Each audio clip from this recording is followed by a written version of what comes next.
St. Mary's Group of Institutions for Women's విద్యారంగంలో 26 సంవత్సరాల అపార అనుభవం కలిగి ఇండియాలోనే మొట్టమొదటిసారిగా జనరల్ సిఎస్సి, ఈసీఈ తో పాటుగా emerging and advance computer science కోర్సులలో బీటెక్ డిగ్రీను అందిస్తున్న ఏకైక విద్యా సంస్థ Saint Mary's group of institutions Guntur for women. కేవలం ఇంజనీరింగ్ లోనే కాకుండా డిప్లొమా, ఎంటెక్, ఎంబీఏలలో కూడా ఎమర్జింగ్ అండ్ అడ్వాన్స్ కోర్సులైన artificial intelligence, data science, machine learning, cloud computing వంటి కోర్సులను అందిస్తూ ఫిజికల్ ఫిట్నెస్ కోసం 22 state level sports grounds, digital classrooms, campus recruitment training, central మరియు డిజిటల్ లైబ్రరీ, ఇంటిని మెరిపించే చక్కని హాస్టల్ వసతి, లాబొరేటరీ, విద్యార్థులకు స్టడీ అవర్స్, యోగా వంటి సదుపాయాలతో పాటుగా ఇన్ఫోసిస్, టీసీఎస్ వంటి టాప్ 50+ ఎంఎన్సీలలో 98% ప్లేస్మెంట్ సాధించి రాష్ట్రపతి చే ఛాంపియన్స్ ఆఫ్ చేంజ్ అవార్డు పొందిన ఏకైక విద్యా సంస్థ సెయింట్ మేరీస్. మరిన్ని వివరాలకు సంప్రదించండి. Saint Mary's group of institutions Guntur for women. Counselling code SMGG. Call 9010455596. St. Mary's Women's Engineering College, Budampadu. Counseling code STMW. Call 9010455598. మా కిడ్స్ విద్యా సంస్థలలో శిక్షణ క్రమశిక్షణతో మొదలవుతుంది. నాణ్యమైన విద్యతో విద్యార్థుల జ్ఞానం వికసిస్తుంది. స్కిల్ డెవలప్మెంట్ తో విద్యార్థుల సామర్థ్యాలు మెరుగుపడతాయి మరియు క్వాలిటీ ప్లేస్మెంట్స్ తో విద్యార్థుల భవిష్యత్తు ఉజ్వలమవుతుంది. మీ పిల్లల కలల్ని సాకారం చేసే ప్రయాణం కిడ్స్ నుండే ఆరంభించండి.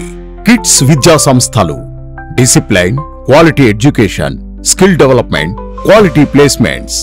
KKR and KSR Institute of Technology and Sciences, Autonomous. MSET code KITS. Kids Akshar Institute of Technology, Autonomous. MSET code KITG.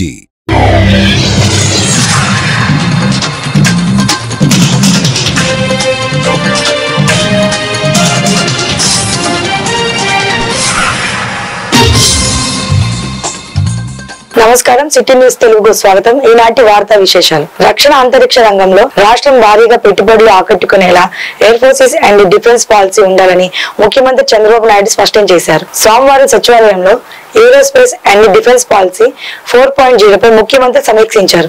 నూతనంగా తీసుకువచ్చే పాలసీ ద్వారా వచ్చే 5 ఏళ్లలో 50,000 కోట్ల నుంచి 1,00,000 కోట్ల పెట్టుబడులు ఆకర్షించాలని అధికారులకు లక్ష్యాన్ని నిర్దేశించారు.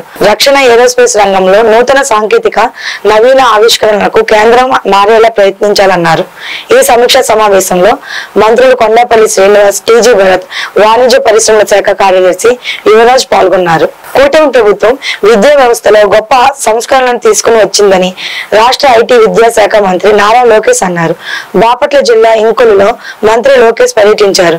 ఇంకొల్లులోని గన్నవరం రహదారిలోని మాజీ మంత్రి దగ్గుపాటి వెంకటేశ్వరరావు నిర్మించిన డివిఆర్ సైనిక్ స్కూల్ లో లోకేష్ ప్రారంభించారు. ఇంకొల్లులోని గంగవరం రహదారిలోని మాజీ మంత్రి దగ్గుపాటి వెంకటేశ్వరరావు నిర్మించిన డివిఆర్ సైనిక్ స్కూల్ ను లోకేష్ ప్రారంభించారు. విలువలతో కూడిన విద్యను అందించడం కోసమే ఈ సైనిక్ స్కూల్ ప్రారంభించినట్లు ఎంపీ పురంధామేశ్వరి తెలిపారు. అనంతరం మంత్రి లోకేష్ మాట్లాడుతూ గ్రామీణ ప్రాంతంలో సైనిక్ స్కూల్ ఏర్పాటు చేయడం చాలా సంతోషంగా ఉందన్నారు. చిన్ననాటి నుంచి విద్యార్థులు దేశభక్తిని అలవర్చుకోవాలని సూచించారు.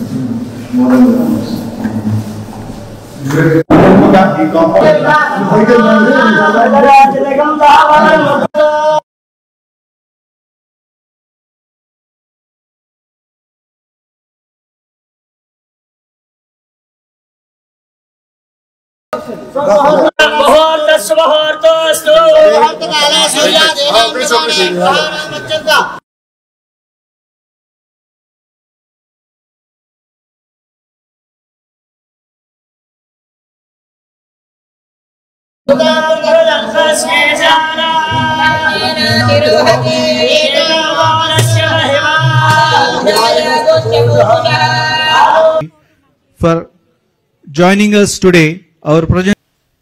నేను 10th క్లాస్ వరకు భారతీయ విద్యాభవన్లో చదివాను. ఆనాడున్న మా ఉపాధ్యాయులు కానీ 11th 12th లిటిల్ ఫ్లవర్లో చదివినప్పుడు ఆనాడున్న టీచర్లు కానివ్వండి, ఏకంగా కార్నిగి మెలన్కి వెళ్ళినప్పుడు నా గురువుగా ఉన్న ప్రొఫెసర్ రాజిరెడ్డి గారు కానివ్వండి, ఇప్పుడు కూడా నా జీవిత ప్రయాణంలో ఎంతోమంది గురువులు నాకు సలహా సూచనలు ఇస్తూ ఉంటారు. అందుకే గురువులు అనేవారు దేవుడికి సమానం. గౌరవించాల్సిన బాధ్యత మనందరి పైన ఉంటుందని ఇక్కడున్న పిల్లలందరికీ నేను తెలియజేస్తున్నా. అంతేకాకుండా మన జీవితంలో అన్కండిషనల్ గా మనం ప్రేమించేది మన తల్లి. ఈరోజు పెద్దలు డాక్టర్ వెంకటేశ్వరరావు గారు సుందర్ పిచ్చయ్య గారి గురించి చెప్తుంటే నిజంగానే నేను ఆశ్చర్యపోయా. కానీ మన ఇంట్లో తల్లుల త్యాగాల వల్ల మనందరం చదువుకోగలుగుతున్నాం. తల్లుల త్యాగాల వల్ల మనం ఈరోజు ఈ స్థాయికి వస్తున్నాం. అందుకే మనందరం తల్లిని గౌరవించాలా. ఇల్లు దాటే ముందలా తప్పనిసరిగా తల్లి ఆశీర్వాదం తీసుకుని బయలుదేరాలని ఇక్కడున్న పిల్లలందరినీ కూడా నేను కోరుకుంటాం జరుగుతుంది. ఈరోజు నిజంగానే నాకు చాలా ఆనందంగా ఉంది. పెద్దలు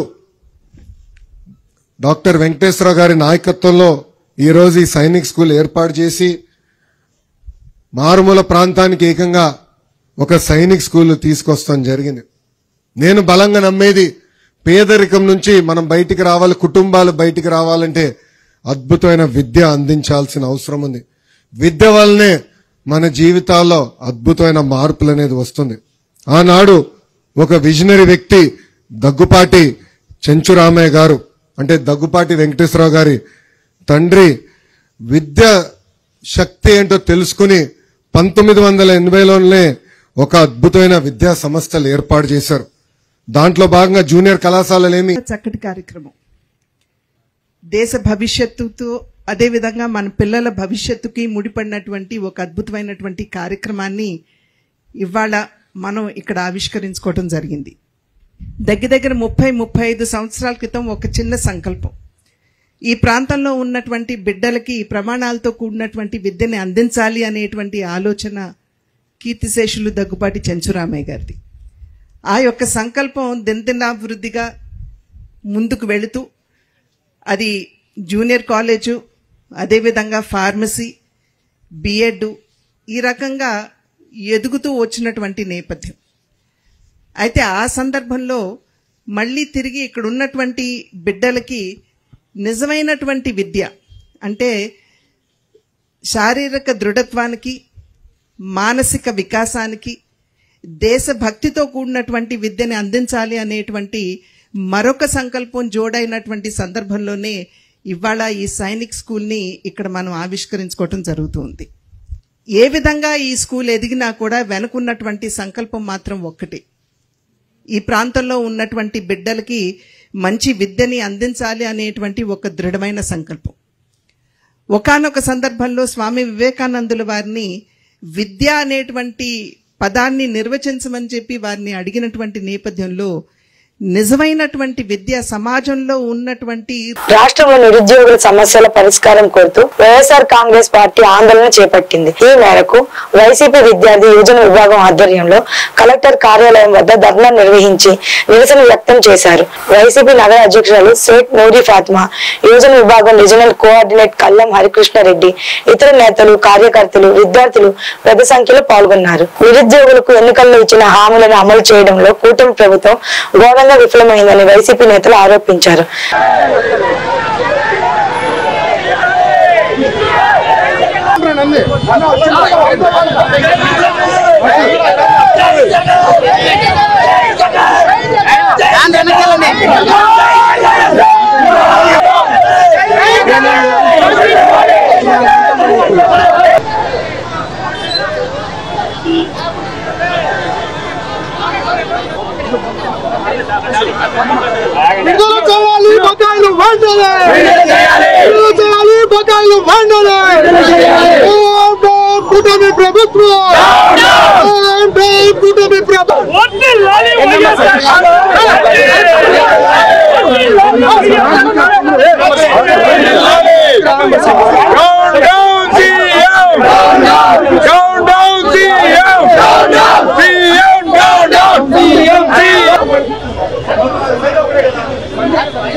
ఎప్పుడైనా ఆటని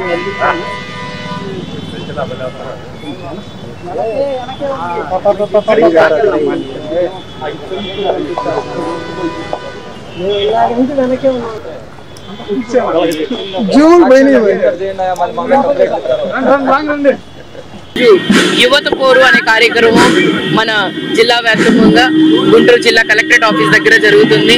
ఇక్కడ యువతులు నిజంగానే వాళ్ళకి జరిగిన అన్యాయానికి ఈ రోజు వాళ్ళందరూ వచ్చి వాళ్ళ మద్దతు వాళ్ళు ఇవ్వడం జరుగుతుంది. ఈ రోజు ఇక్కడ మీరు చూసుకుంటే యువతులకి అందరికీ ప్రతి ఒక్క సామాజిక వర్గానికి అన్యాయం జరిగింది. దాంట్లో యువతులకి మరీ ముఖ్యంగా, ఎందుకంటే రాబోయే తరాలు వాళ్ళు రాబోయే కాలానికి వాళ్ళంతా అవసరం ఉంది కాబట్టి మరి యువతరానికి ఈ రోజు ఈ కూటమి ప్రభుత్వం గతంలో కూడా అన్యాయం చేసింది, ఇప్పుడు కూడా అన్యాయం చేస్తా ఉంది. ఏదో గ్రాఫిక్స్ లోనో లేకపోతే గతంలో నేను చేశాను నేను ఇచ్చాను అని చెప్పుకోవడం తప్ప ఆయన నిజంగానే ఇచ్చినట్టు ఎక్కడా కూడా లేదు.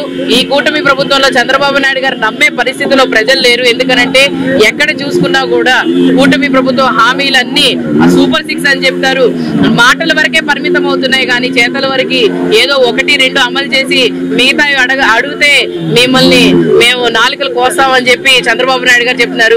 స్వయాన ఒక సీఎం గానే ఈ మాట మాట్లాడితే మరి ఏ విధంగా ఈ రాష్ట్రం వెళ్తుందో ఒకసారి ప్రతి ఒక్కరు ఆలోచన చేయాలి. యువత పోరులో ఈ రోజు ముఖ్యంగా 2 అంశాల గురించి మేము దృష్టికి తీసుకొని వస్తున్నాం, ప్రజలందరికీ తెలియజేస్తున్నాము. 20 లక్షల ఉద్యోగాలు ఇస్తానని చెప్పి ఒక్క ఉద్యోగం కూడా ఇవ్వకుండా దాదాపుగా 4 లక్షల ఉద్యోగాలని ఆయన తీసేశారు. అలాగే ఈ రోజు నెలకి 3,000 చొప్పున ఇస్తానని చెప్పి మరి ఎక్కడ చంద్రబాబు నాయుడు గారు ఆ 3,000 ఇవ్వాల్సి వస్తుందా అని చెప్పి ఏదో మాటకి మాట ఆయన దాటేస్తూ వస్తున్నారు. కానీ మేమైతే వదిలిపెట్టము, ప్రతి ఒక్కటి కూడా ప్రజల్లోకి తీసుకొని వస్తాము, ప్రతి ఒక్కటి కూడా ప్రజలకు తీసుకెళ్లి మీరు అమలు చేసే విధంగా మేము ఖచ్చితంగా మిమ్మల్ని ప్రెజర్ పెడతాము. ఇలాగే ఏ ఒక్క కార్యక్రమాన్ని కూడా ఎవరికి అన్యాయం జరిగిందో వాళ్ళ తరఫున మేము మాట్లాడడానికి మేము ఉండడానికి వైఎస్ఆర్సీపీ ఎప్పుడు ఉంటది. మా అధినేత జగన్మోహన్ రెడ్డి గారిని ఇబ్బంది పెట్టాలని అనుకుంటే మమ్మల్ని దాటి వెళ్ళాలి. ఎందుకంటే జగన్మోహన్ రెడ్డి గారు ప్రజల కోసం కష్టపడుతున్న నాయకుడు. మరి ముందుగా నమస్కారం, నా పేరు కల్లం హరికృష్ణారెడ్డి, వైఎస్ఆర్ కాంగ్రెస్ పార్టీ గుంటూరు అండ్ కృష్ణా జిల్లా ఉమ్మడి కృష్ణా ఉమ్మడి గుంటూరు జిల్లా జోనల్ ప్రెసిడెంట్ గా ఉన్నాను. ఈ రోజు ఏదైతే మా వైఎస్ఆర్ కాంగ్రెస్ పార్టీ అలానే మా అధ్యక్షుడు జగన్మోహన్ రెడ్డి గారు ఈ కూటమి ప్రభుత్వం ఏడాది కాలంగా నిరుద్యోగులకి చేస్తున్న మోసం మీద యువత పోరు అనే ఒక కార్యక్రమాన్ని పిలుపునివ్వడం జరిగింది. ఆ కార్యక్రమంలో భాగంగా ఈ రోజు మేమంతా కూడా ఇక్కడ కలెక్టర్ ఆఫీస్ ఎదురు దాదాపు ఒక 1000 మంది నిరుద్యోగులు విద్యార్థులతో ఈ సమావేశం అలానే ధర్నా నిరసన కార్యక్రమం ఏర్పాటు చేసి ఈరోజు కలెక్టర్ గారికి మెమరాండం ఇవ్వడం జరిగింది. మా డిమాండ్లు ఏం లేదు, గతంలో ఎలక్షన్స్ కి ముందు ఏదైతే కూటమి ప్రభుత్వం హామీలు ఇచ్చిందో సూపర్ 6 హామీల్లో భాగంగా నిరుద్యోగ యువతకి 3,000 20 లక్షల ఉద్యోగాలు ఇస్తా ఉన్నారు. ఆ 20 లక్షల ఉద్యోగాల్లో ఇప్పటి వరకు 2 ఉద్యోగాలు కూడా ఇవ్వలేదు, ఒకే ఒక్క ఉద్యోగం ఇచ్చారు, అది చంద్రబాబు నాయుడు కొడుకు మాత్రమే ఇచ్చాడు ఉద్యోగం. అంతకు తప్పించి రాష్ట్రంలో ఏ ఒక్క తండ్రికి వాళ్ళ కొడుకు మాత్రం ఏ ఉద్యోగం ఇవ్వలేదు. దాని మీద ప్రశ్నిస్తూ వెంటనే జాబ్ క్యాలెండర్ విడుదల చేయాలని, అలానే నిరుద్యోగ వృత్తి ఈ సంవత్సర కాలంగా 36,000 ఒక్కొక్క నిరుద్యోగికి పెండింగ్ ఉంది ప్రభుత్వం. ఆ 36,000తో పాటు రేపు వచ్చే నెల 3,000 39,000 రేపు జూలై 1వ తారీఖున అందించాలని, అలానే విద్యార్థులు కూడా ఏదైతే ఫీజు రియంబర్స్మెంట్ వల్ల బకాయిలు రాక చెల్లించక ఈ కాలేజీలో ఏమో విద్యార్థుల మీద అధిక ఒత్తిడి పెడతా ఉన్నారు. కలెక్టర్ కార్యాలయంలో నిర్వహించిన గ్రీవెన్స్ డే కి ఫిర్యాదుదారులు పెద్ద సంఖ్యలో తరలి వచ్చారు. ఈ మేరకు collector Nagalakshmi, joint collector Bhargava Teja, ఇతర అధికారులు ప్రజల నుండి ఫిర్యాదులు స్వీకరించారు. ఇందులో ప్రధానంగా పింఛన్లు, రేషన్ కార్డులు, భూముల సర్వే, భూ ఆక్రమణలు, గుంటూరుకు చెందిన పొలాన్ని నర్సరావుపేటలో అక్రమంగా రిజిస్ట్రేషన్, అధికారుల నిర్లక్ష్యంపై అధికంగా ఫిర్యాదులు అందాయి. ప్రజల నుండి ఫిర్యాదులు స్వీకరించిన అధికారులు తక్షణమే పరిష్కారం చేయాలని సంబంధిత శాఖలకు ఆదేశాలు జారీ చేశారు. అదే విధంగా గ్రీవెన్స్ లో ఫిర్యాదులను అందజేసిన బాధితులు వారి సమస్యలను మీడియాకు వెల్లడించారు.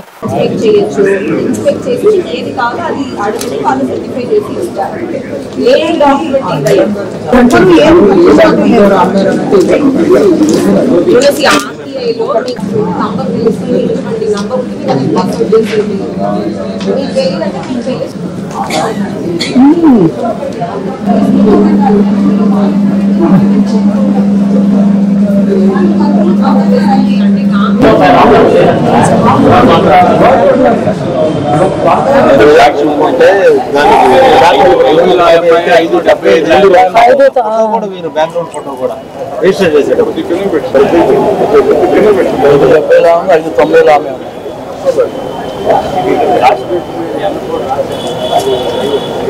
నా పేరు ఆలా సీతామహాలక్ష్మి, మాది వెంగళపాలెం అండి. పొలం వచ్చేసి నందివెలుగు రోడ్డు పాత గుంటూరులో అండి. 590 అనే ప్లాట్లో మేము మా నాన్నగారు, మా తాతగారిది, మా నాన్నగారు మా ముగ్గురికి చేశారు. 100 గజాల కాడికి 3 కూతుళ్ళకి. మాకు చెందిన పొలాన్ని మా పెద్దనాన్న గారు కుర్రా గాంధీ అనే అతను 570 అని నెంబర్ వేసి వాళ్ళ మనవరాలు కుర్రం శ్రీలక్ష్మి అనే అమ్మాయికి చేశాడండి డబుల్ రిజిస్ట్రేషన్. తనకి పవర్ లేదు అసలు. మా నాయనమ్మ గారు చనిపోయినా కానీ తనకి పవర్ లేకపోయినా రిజిస్ట్రేషన్ చేస్తున్నాడండి. మా ప్లాట్లోకి తన మనవరాలకు చేశాడు. మాకు న్యాయం జరిపించాలి, మా ప్లాట్ మాకు ఇప్పించాలి. మేము మా సమస్యల వల్ల మేము వేరే అతనికి షెకిల్ అనే అతనికి అమ్ముకున్నాము. మేము తను ఇబ్బంది పడుతున్నాడు, మాకు న్యాయం జరిపించాలండి. దీనివల్ల ప్రభుత్వ అధికారులు కూడా ఇబ్బంది పడుతున్నారండి. వాళ్ళు కూడా అట్లా ఇబ్బంది పెట్టకూడదండి. న్యాయం జరిపించిన వాళ్ళు అట్లా పక్కన పెడితే ఎలాగండి? వాళ్ళు ఇబ్బంది పడతారు కదా, వాళ్ళకి న్యాయం జరిపించాలి. మా వల్ల వాళ్ళు ఇబ్బంది పడకూడదు. సర్వేయర్ గారికి మంచి రిపోర్ట్ ఇస్తే ఉన్న రిపోర్ట్ న్యాయంగా ఇచ్చినందుకు తన విధుల్లోంచి పక్కకు తొలగించాలని చెప్పారు. అలా చేయటం కరెక్ట్ కాదండి. ఇది మాది మామూలుగా తాత నుంచి వచ్చిన ఆస్తి అండి. ఇది మా తాత గారిది, మా నాన్నగారు మాకు ఇచ్చారు. మేము కుటుంబ ఆర్థిక వ్యవసాయాల వల్ల పక్కన వాళ్ళకి అమ్ముకున్నాము. దానివల్ల ఇట్లా ఇబ్బంది పెడితే ఎలాగా? పక్కన వాళ్ళు కూడా వాళ్ళు కావాలని అలా చేస్తున్నారండి. మాకే న్యాయం జరగాలండి. మాదేనండి ఇది న్యాయంగా అయితే. సమస్యల పరిష్కారం కోరుతూ గ్రామ వార్డు సచివాలయం ఉద్యోగులు ఆందోళన చేపట్టారు. ఈ మేరకు కలెక్టర్ కార్యాలయం వద్ద ధర్నా నిర్వహించి గ్రీవెన్స్ల అధికారులకు వినతి పత్రం సమర్పించారు. జీవో నెంబర్ 5ను తక్షణమే సవరించాలని ఈ సందర్భంగా సచివాలయ ఉద్యోగుల సంఘం ప్రతినిధులు అనురాధ ధనలక్ష్మి డిమాండ్ చేశారు.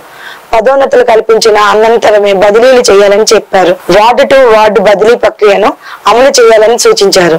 లేని పక్షంలో నిరంతరం ఆందోళనను కొనసాగిస్తామన్నారు.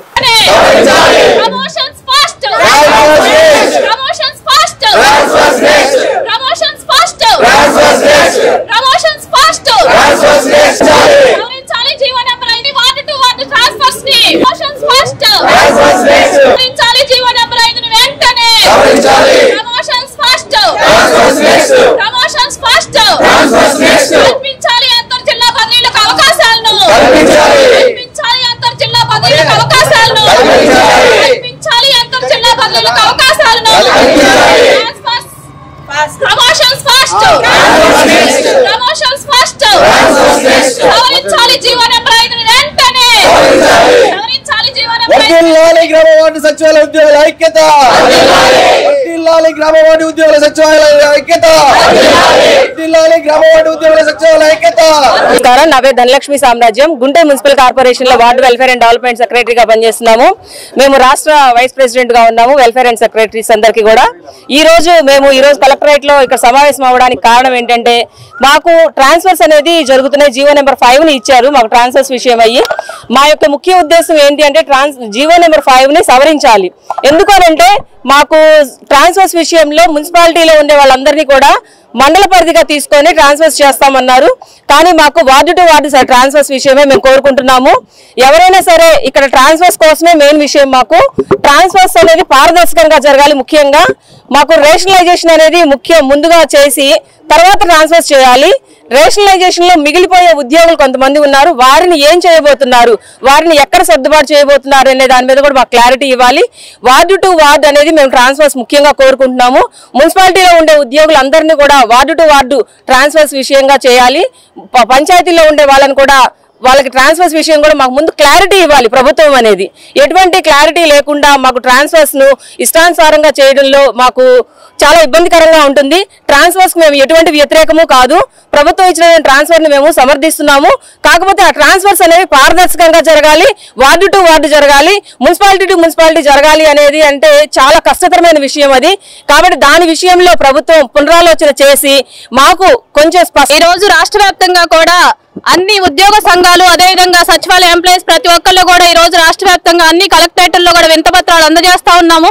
దీనికి ప్రధానమైనటువంటి కారణం ఈ రోజు బదిలీల్ని ఏదైతే ఈ రోజు సచివాలయ ఉద్యోగులకి బదిలీ ఇస్తా ఉన్నారో జీవో నెంబర్ 5ని తీసుకొచ్చారో వెంటనే జీవో నెంబర్ 5ని సవరించాలని చెప్పేసి మేము కోరుతా ఉన్నాం. ఎందుకు అంటే జీవో నెంబర్ 5 ద్వారా ఈ రోజు మున్సిపాలిటీ టు మున్సిపాలిటీ ట్రాన్స్ఫర్ చేస్తాము, సొంత మండలాల్లో మీకు ఉద్యోగ అవకాశాలు కల్పించమని చెప్పేసి ప్రభుత్వం చెప్పడం జరిగింది.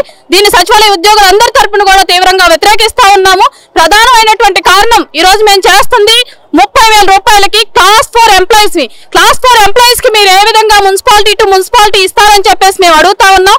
జీపీని క్రైటీరియాగా తీసుకోవాలి, వార్డులను క్రైటీరియాగా తీసుకొని మాత్రమే ప్రమోషన్ ఈ రోజు బదిలీ ఇవ్వాలని చెప్పేసి మేము కోరుతా ఉన్నాం. అదే విధంగా మేము 5 సంవత్సరాల సర్వీస్ ని పూర్తి చేసుకుని ఉన్నాం కాబట్టి ప్రమోషన్స్ ఇచ్చిన తర్వాత రాష్ట్ర ప్రభుత్వ తీరును వ్యతిరేకిస్తూ మున్సిపల్ ఇంజనీరింగ్ ఉద్యోగులు సమ్మెబాట పట్టారు. అన్ని శాఖల్లో ఉద్యోగాలు వేతనాలు పెంచినప్పటికీ ఇంజనీరింగ్ ఉద్యోగులకు మాత్రం వేతనాలు పెంచలేదని ఉద్యోగ సంఘం ప్రతినిధులు మధుబాబు ఆరోపించారు. ప్రభుత్వ తీరును వ్యతిరేకిస్తూ గాంధీ పార్క్ ఎదుట ధర్నా నిర్వహించి నిరసన వ్యక్తం చేశారు. ఇంజనీరింగ్ విద్యార్థులకు వేతనాలు పెంచాలని, లేని పక్షంలో సమ్మె చేస్తామని గతంలో నోటీసులు ఇచ్చినప్పటికీ ప్రభుత్వం నుండి ఎలాంటి స్పందన రాలేదన్నారు. సీఎం చంద్రబాబు అధికారంలో తప్పుదోవ పట్టిస్తున్నారని ఆరోపించారు. ఇంజనీరింగ్ ఉద్యోగులకు వేతనాలు పెంచే వరకు సమ్మె కొనసాగిస్తామని ఆయన స్పష్టం చేశారు. ఇంజనీరింగ్ కార్మికులకు కూడా సంక్షేమ పథకాలు, ఇంజనీరింగ్ కార్మికులకు కూడా సంక్షేమ పథకాలు, ఇంజనీరింగ్ కార్మికులకు కూడా హెచ్ఆర్ పాలసీ, ఇంజనీరింగ్ కార్మికులకు కూడా హెచ్ఆర్ పాలసీ, కార్మికులకు కూడా హెచ్ఆర్ పాలసీ, ఇంజనీరింగ్ కార్మికులకు మినిమం టైం స్కేల్, ఇంజనీరింగ్ కార్మికులకు మినిమం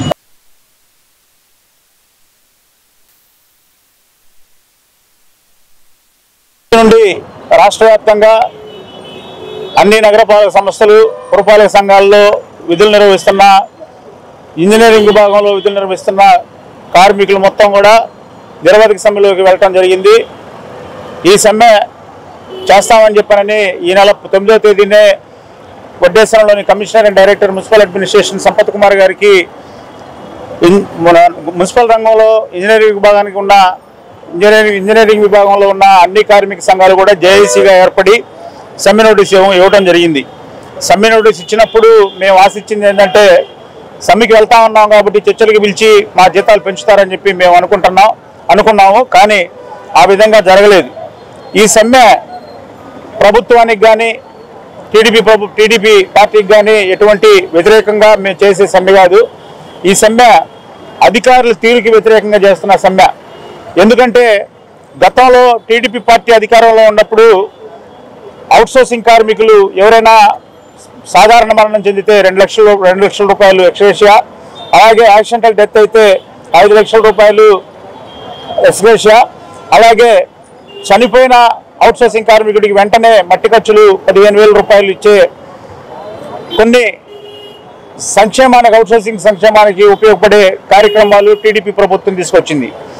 అలా కాకుండా గతంలో టీడీపీ ప్రభుత్వం పారిశుద్ధ్య కార్మికులకి, ఇంజనీరింగ్ కార్మికులకి సమానంగా జీతాలు పెంచుకుంటూ వచ్చేది. అయితే గతంలో వైసీపీ ప్రభుత్వం పారిశుద్ధ్య కార్మికులకి, అండర్గ్రౌండ్ డ్రైనేజీ కార్మికులకి, డ్రైవర్లకు మాత్రమే 6,000 రూపాయలు జీతం పెంచి సమ్మె చేసిన ఇంజనీరింగ్ కార్మికులకు కూడా జీతాలు పెంచకుండా కమిటీ పేరుతో కాలయాపన చేసి ఆ ప్రభుత్వం దిగిపోవడం జరిగింది. అంతేకాకుండా గతంలో ఆప్కాస్ అనేదాన్ని వైసీపీ గవర్నమెంట్ పెట్టి మమ్మల్ని అందరినీ సిఎఫ్ఎంఎస్ఐడి మాకు పెట్టి గవర్నమెంట్ ప్రభుత్వ ఉద్యోగులుగా మమ్మల్ని చూపించి మాకున్న సంక్షేమ పథకాలు కూడా అన్ని తీసివేయటం జరిగింది. ఈ ప్రభుత్వాన్ని కూడా కోరేది ఏంటంటే గత ప్రభుత్వం సంక్షేమ పథకాలు తీసేసింది కాబట్టి మీరు కూటమిగా ఏర్పడి ఎన్నికల హామీలో సంక్షేమ పథకాలు మొత్తం అవుట్సోర్సింగ్ కార్మికులకు వర్తింపజేస్తామని చెప్పినని మీరు ఎటువంటి హామీ ఇచ్చారో ఆ హామీని నెరవేర్చుకొని మా సంక్షేమానికి కూడా మీరు